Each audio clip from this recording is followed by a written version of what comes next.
Hi, Kat, and welcome to That Will Never Work. I'm so excited to be talking with you. And the reason is because when I first heard the message you left for me, I said, oh my God, this woman is solving a problem that I'm going to say half the world's population faces, but then maybe even it's 100% of the world's population. So welcome, and I can't wait to chat with you. So why don't you start by telling us what this problem is that you are trying to solve that I believe everyone in the world could benefit from. Absolutely. So I'm the owner of Best Kept Jewelry Concierge, and I help people find and make the perfect piece of jewelry for milestone occasions. I focus on things like custom engagement rings and sourcing really special gifts for things like anniversaries, birthdays, holidays, the birth of a new baby. I partner with wholesalers, designers, jewelers, collectors, vintage dealers, and diamond dealers. And I like to say that I can help you find or make almost anything. To your point about a big problem, I started the business because buying jewelry is very overwhelming and it's so difficult to know where to start and who to trust. But I felt like if you could take the universe of options and narrow it down to 2 or 3 within your budget that you can feel confident the person you're shopping for is going to love, that a lot more people would sort of take the leap and buy something special for their loved one. So the reason that I said that I thought half the world's population would benefit from this was I, of course, was thinking about men, and that one of the most intimidating things in the world is going into a jewelry store and saying, I'd love to buy my partner, in this case, my wife, something. But wow, I'm not sure. But is it a problem for the other half of the world? Is this a problem solving? Does this solve problems for women as well? Is this both directions? Absolutely. I would say I primarily work with men. To your point, I think oftentimes they really sort of would love a little bit of help in terms of where to start. But I think for women too, there's hundreds of thousands of product pages out there if you're looking online, and it's really difficult to understand, is this a fair price? Is this a good investment? Also to know kind of when to stop shopping. Have I found the right option for me? And so I think while with a man, the worst thing I could do is to give him more than 3 options. With my female clients too, I think sometimes just having that sounding board and someone to provide you the confidence that you're making a good investment is really helpful. Well, I got a lot of directions I can go here. Yeah, it's funny. Years and years ago, I did a gap year from college, and I ended up working in a ski shop. And there was really where someone taught me how to be a salesperson. And probably the most interesting thing they taught me how to do was they said, what you have to do is figure out pretty quickly the general thing this person wants and quickly narrow it down to 2 or maybe 3 choices. Your job is not to explain every single product in the store. That's going to drive someone crazy and greatly confuse them. It's narrowing it down. And it sounds like in some ways, that's a problem that you're solving too. Exactly. I think that it's very overwhelming, as I said, the sheer product selection. But also, the longer I'm in business, the more I realize people want to feel like the hero, particularly if they're buying a piece for somebody else. And to the extent you can make it simple and then also provide them with some of the language around why this is a great choice, why this is a thoughtful choice, and why this is something they're going to love is great. I think part of the reason I work with so many men is, in the past, a lot of my clients will feel like they've bought a piece of jewelry in the past, but it was returned or she didn't like it. And so I think I'm a little bit that sort of security blanket, if you will. So, okay, true confessions here. At one point, probably at my lowest point of style confidence, I actually used like a personal shopper. Probably, I think it was a Nordstrom's. And essentially that person came in and tried to get a sense of what I wanted, what my style was, and then brought me things, and here's the important part, brought me things off the floor. In other words, this was not custom clothing. She was just helping me sort through the huge range of options. So is what you are doing basically being a personal shopper for jewelry? Or are you doing something more bespoke than that? You hit the nail on the head. I used to describe myself as a personal shopper for fine jewelry. It's a bit of a mix. I would say that I certainly curate options, but then I also help people make custom pieces as well. A big sort of difference between me and many other private jewelers is I don't hold any inventory. And so every piece I do is sourced or made specifically for you. So what percentage of them are sourced and which percentage of them are made? And does it make a difference to the client? I think from a process standpoint, it's still, you start with a consultation and I present you with options and kind of guide you through it from that consultation all the way to receiving the final piece in the mail. In terms of the makeup of my revenue and business, most of the business is sourcing with about 30 or 35% being custom.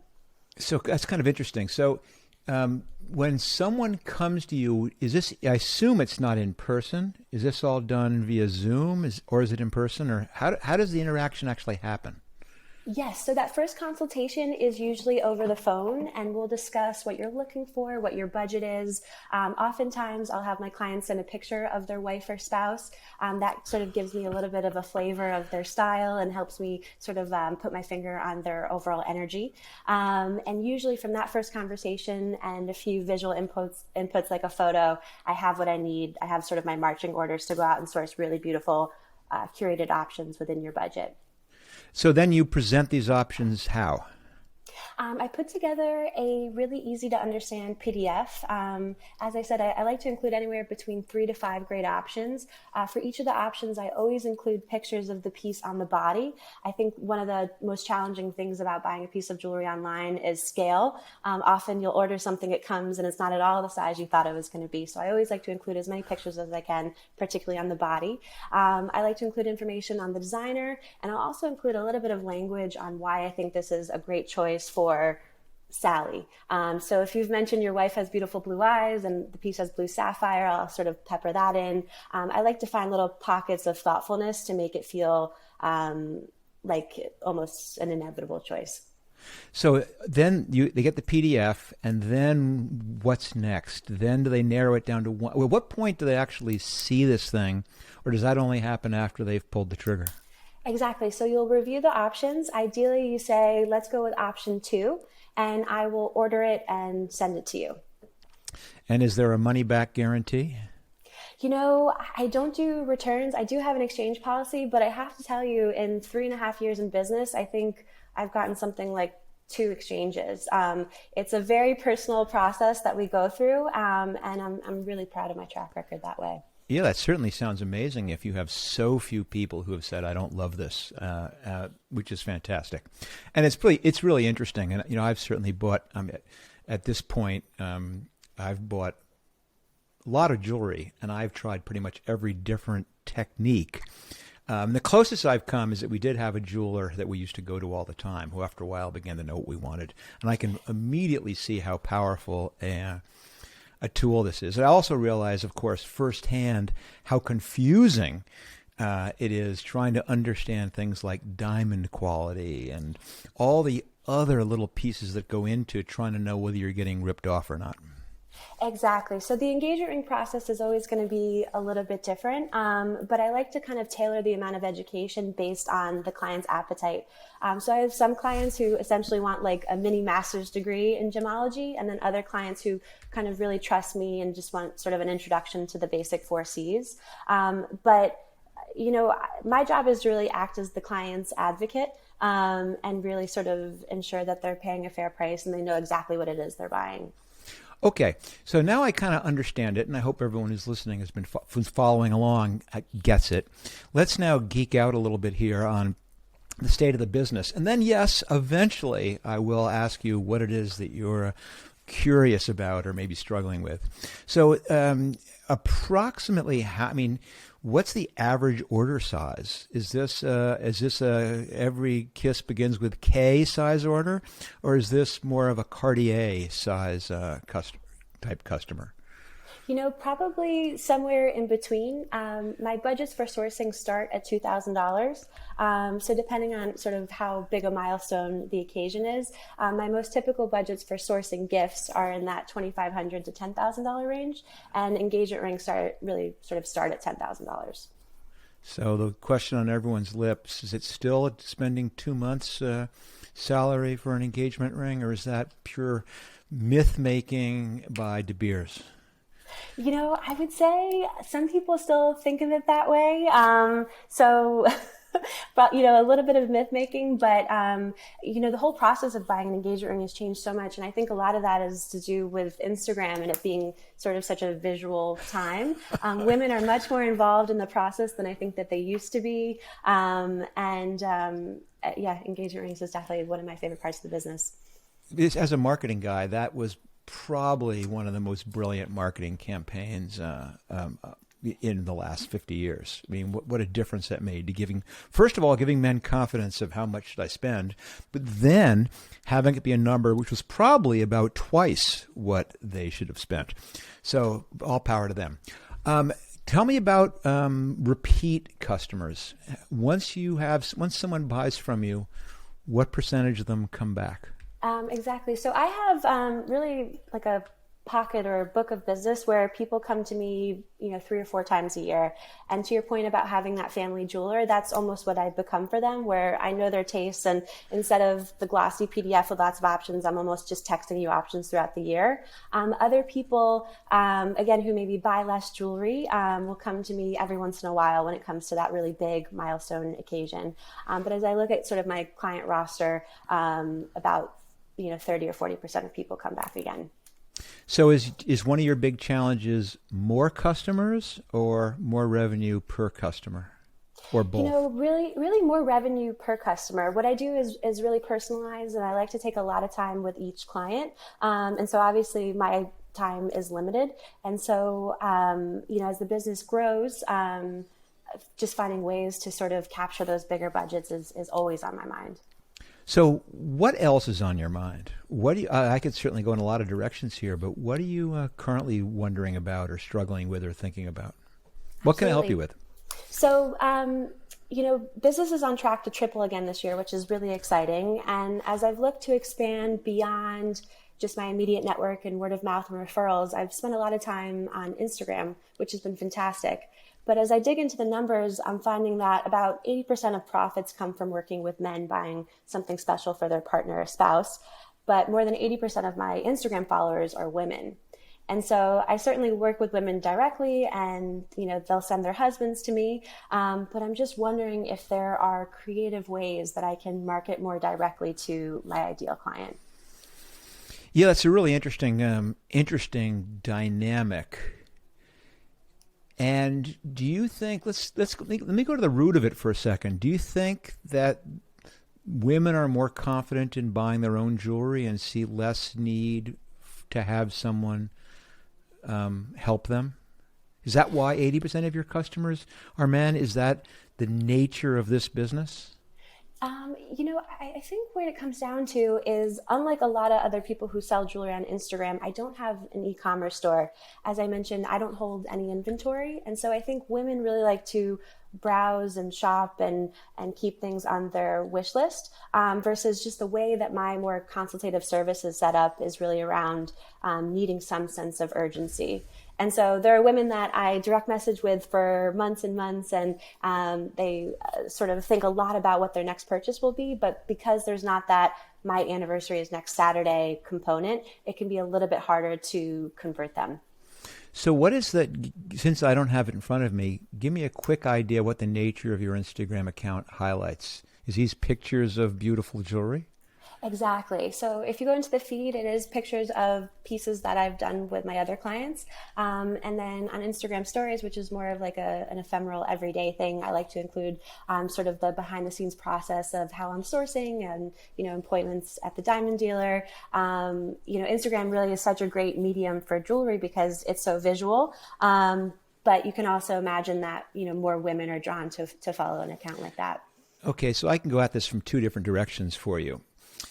So the first one is the path of least resistance is you say, fine, 80% of my followers are for women. So I'll ask you a question, which is, what percentage of the men that are buying from you were sent to you by the women? In other words, where they were getting the nudges, or under the coffee cup in the morning was just a little URL. In other words, to what degree is in fact the fact that women are paying attention to your jewelry, what's driving so much of your business, or do you think they're unrelated? They're very much related. The new business that comes in from Instagram is almost always, my wife screenshotted a few of your pictures and sent them to me over text, or she, messaged me one of your posts. This concept of like talk to cat is a big part of the recent growth. So the first thing is, don't change. In other words, if you have this model, and you have some evidence that, in fact, by attracting a very, very large audience of females on your social media, and that is, in fact, converting to sales to men, then in some ways it's if it ain't broke, don't fix it. But so, in other words, I think what you then do is begin to go with it, and you begin to look for ways to actually accentuate that go to cat messaging.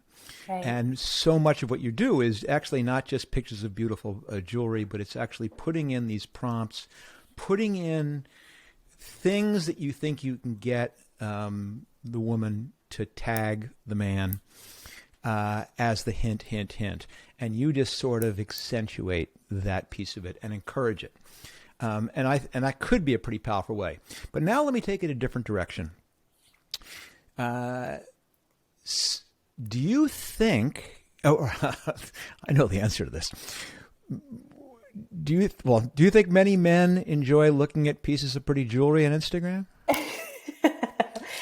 Not many, I would say. You're right. You're right. 20%, and not very many. And I'm a little into watches, but I don't really follow a lot of watches. It just is a different thing. Okay, so you know better than anybody. What are men curious about in jewelry? I think they're curious about what other people are wearing. I think they often use that as sort of a touch point. So they're often asking, what are the best sellers? What are other, for this price point, what are some of the things that you're doing for other people? I think, some of my clients definitely care about the designer and sort of the story of how the piece is made. But I find that my clients are really happiest when I send them something and it speaks to them and it's a quick yes, option 3, wrap it up, put it in a box. I think it's very empowering for them to come into the process not really knowing what they're doing and then leave feeling like they've got a strong instinct and they've made a great choice. How analytical are they? Certainly my favorite clients aren't very analytical. They kind That's of probably why they're your favorites. More to say they do trust the process. I would say by the time someone comes to me and has paid the deposit and is committed to working together, they aren't quite so analytical. I think they come into it feeling like I'm going to provide them access to things that are really beautiful, and particularly things that are well made.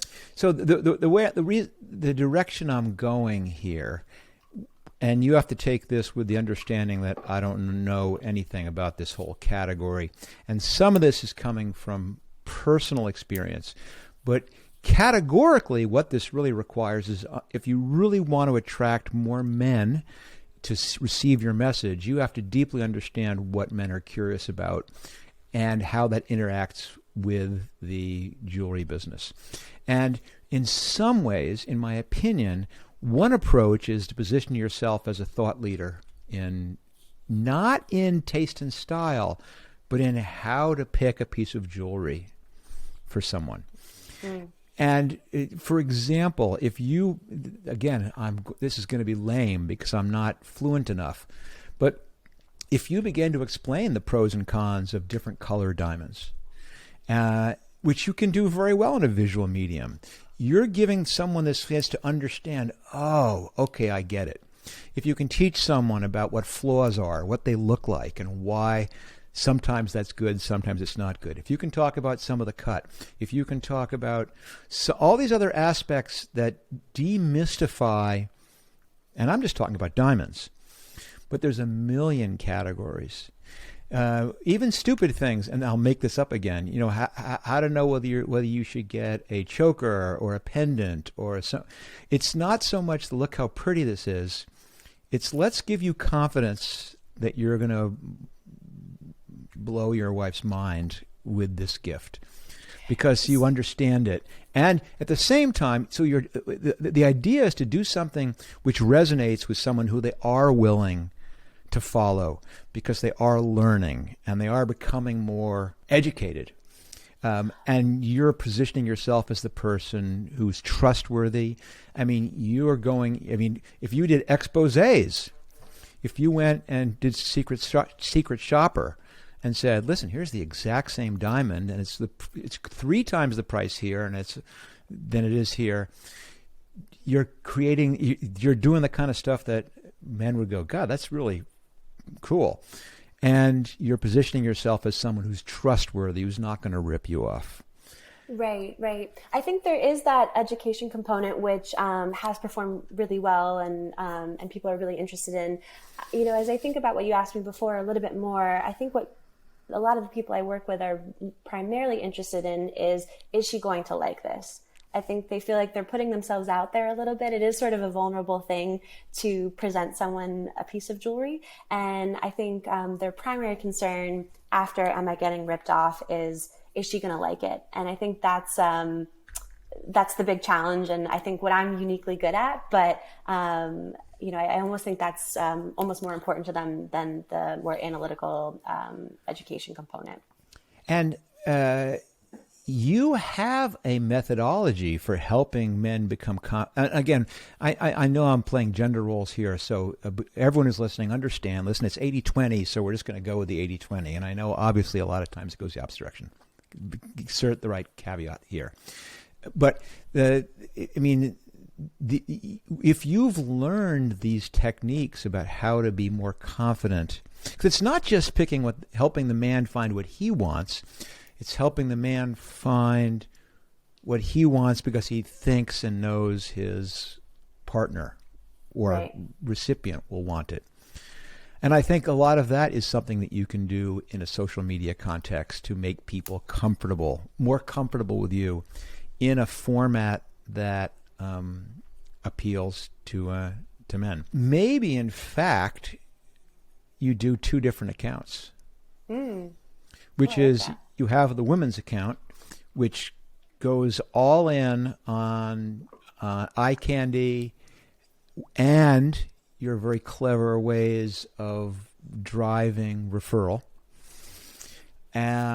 Whereas the other account, the men's account, is much more, and we still have to play with what this is, which would have to come from you focus grouping some of your better customers about figuring out what is it that I can say that will make somebody want to follow and begin to, because listen, numbers mean nothing. Engagement, even on social, means nothing. For you, ultimately, it's what converts to purchase, or at least to engagement with you. And that's going to require some different level of content. Most likely, it's going to come from establishing you as trustworthy, establishing you as knowledgeable, and probably most importantly, establishing this comfort that if they take this step, which they're only going to do, well, in the case of an engagement ring, well, twice in their life. God, how cynical is that? That they're only going to do once in their life.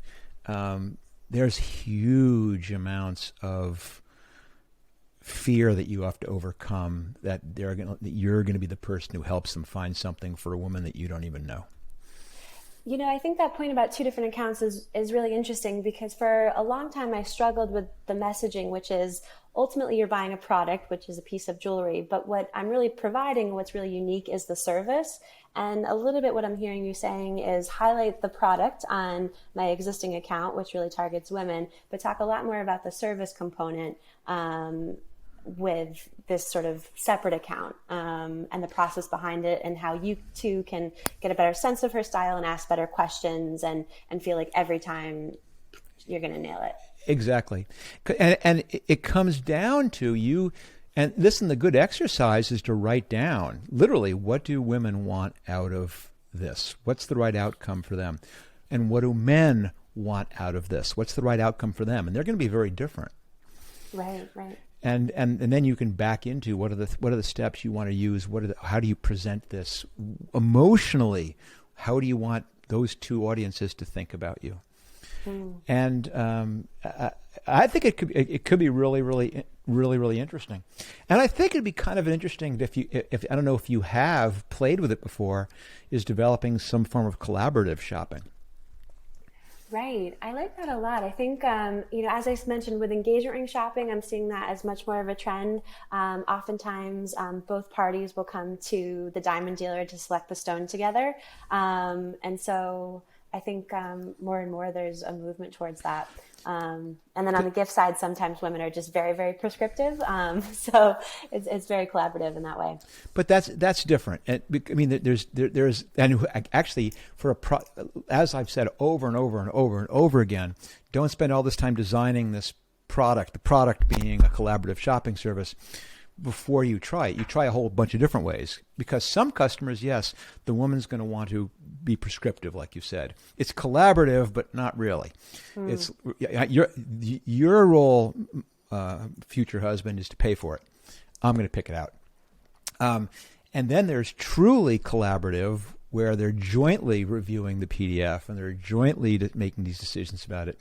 And then there's this, what I think is the more interesting one, which is a confidence building collaborative, where the man feels like he's making this decision. He's in charge of it, but there's check-ins. In other words, I still have to sometimes ask my wife, wait, do you want 18 karat or do you want 14 karat? I can't remember all the time. But, and it's those, and it's so who knows? You might find some hybrid. Anyway, Kat, I think this whole thing is really interesting. And like I said, I too often, not too often, but a lot of the time I end up speaking with entrepreneurs who are solving problems that I can't relate to for a second. And certainly this is one that I can totally relate to. Oh, fantastic. So does this help at all? Does this give you a sense of maybe a direction to begin playing around with? Absolutely. My wheels are spinning. I love this idea of what does collaborative actually mean. On the gift side, there's always that tension between I want her to love it, but also how powerful the element of surprise is. And I think there's sort of a sliding scale there, which is, how important is the element of surprise versus, how much input you really want. And I think there's something really interesting and also just worth exploring there. Well, there's an interesting game you could play. Like, for example, if I was going to buy you a puppy for a present, I wouldn't let you collaboratively bring you to the pet store or to the breeder and you pick out your puppy. But it could also be sending you, okay, Kat, let's play a game, A or B. And A is a huge Great Dane and B is a teeny little Pekingese. And you go, no. Or there's three, and you pick this one. All right, cool, we've gotten somewhere. Then you have next one is there's Shaggy, and there's this, or there's what, I don't know, I'm making this up as I go along, and it's stupid. But there's an element of that, of giving a man increasing confidence that he's on the right track, yet still having it be an independent decision, still being a surprise, but not out of left field. It's right. not, it's going to be close. So there's a whole bunch of ways to experiment with that, but ultimately, okay, I can sum up my whole advice here, which is it's going to be very difficult to blend these models, because I think the things that the person who's going to wear the jewelry has very different criteria for what they look for from you. Mm-hmm. The person who's buying it for someone else, totally different criteria. And what you have to become is an expert in both of those. And I suspect you're already an expert in the how does the person wearing it feel, and you're probably more knowledgeable than many, many, many other people in what does it take to make the buyer confident in what he's buying for the other person. But once you have those two personas so locked in and their motivations so understood, you can cater your advertising and your marketing to two different audiences and have it work together. And in your case, it's one of the few places where you kind of have to. Most of the time, I'd say pick one and nail it. But I think in this one, you really have to understand both. And then if you can build a collaborative one, then you're truly, and if you can create something. But I wouldn't, oh boy, now you got me going here. I wouldn't do collaborative to the extreme that says this is collaborative in the sense that the woman picks it out and the man just agrees. What's unique is to solve both problems simultaneously. Whereas the man feels, oh, this is really cool. I'm going to really surprise her with something she loves. And there's some confidence that the woman's going to get something that she truly loves, which gives her this confidence to willing to surrender that judgment and that opinion to the man. That would be really interesting. You need both. You need both. Well, cool, Kat. I think this is awesome. For men everywhere, or actually for people of any gender and any age who are buying nice jewelry for someone else, you're doing us all a great service. So I certainly wish you the best of luck with it. And I am going to ask, though, at some point in the future, we check in again, because I'm curious to see where you ended up with your marketing and your new collaborative purchasing program. Absolutely. I would love that. Thank you so much, Marc. I so appreciate it. Oh, it's a pleasure, Kat. Good luck. Thank you, guys.